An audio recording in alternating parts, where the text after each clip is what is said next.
Welcome back, everyone. Time for another video teaching you how to get better at YouTube. That's what we do here, in case this is the first time you showed up. Today, we're talking about a very important subject that I get asked about all the time: thumbnails and titles, and why do I change them? So, when you have a video, you're going to be offered a chance to put up 3 thumbnails. You should always be doing this. You know, it looks like this when you go down to put your title in, your description, then right below that, it's your thumbnail. Off to the left here, they have 1 thumbnail. Just upload a thumbnail. But if you look over to the right here a little bit, it shows that you could upload 3 and put them against each other. Give it a couple days, give it a day, give it a week, and it'll come out with which one did people react better to. The way they judge that is what is the click-through rate, okay? Click-through rate is key here. If you have an underperforming video, first thing you want to do is change your title, okay? Because you want to raise that click-through rate. What happens if you raise the click-through rate? The algorithm sees that people are reacting to this. Let's give it a shot, and we'll try it out to more people, okay?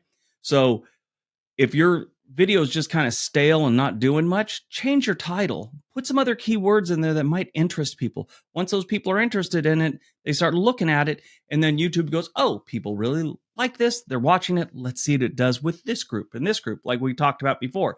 It tries it on different groups. Whichever group does better, it tries it with a group that's similar to that one. So I think I've kind of explained this before. Let's say you put up a video about tomatoes, okay?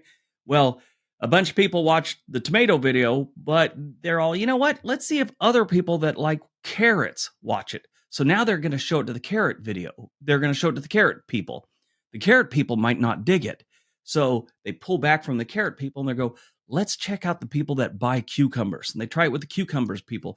They find out that the tomato and the cucumber people really like this video. So then the algorithm goes, what does tomato and cucumber have in common? What are those people that are loving both these videos? Well, then they find out that for some reason, the banana pepper people love tomatoes and cucumbers. So they try it with the banana pepper guy. And then the banana pepper, well, what do banana pepper people like? Banana pepper people like Subway sandwiches. So they show it to people that buy Subway sandwiches a lot or look at videos about sandwiches. That's how the algorithm works. So what you want to do is you want to put in new keywords that might interest a new group. Now, make sure you're not lying to the viewers. Make sure it's a title that is accurate to what's going on in the video. Because if you start saying this video is about tomatoes and you start talking about hot fudge sundaes, people are going to go, what the hell? I'm into tomatoes. I don't like hot fudge sundaes. Why is he lying to me? And they're not going to watch your videos anymore. The algorithm know this, and then they'll shut you down, basically. They'll quit recommending you. So that whole big story gets us down to this. If you have a video that is underperforming, make sure you change your title. That's the first thing you want to do. After that, if you still don't see a change, maybe try it again. Still no change? Try a new thumbnail. Try 3 new thumbnails, okay?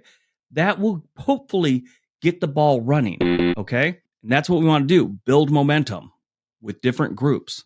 That's how you should be watching it. All right, see you in the next video.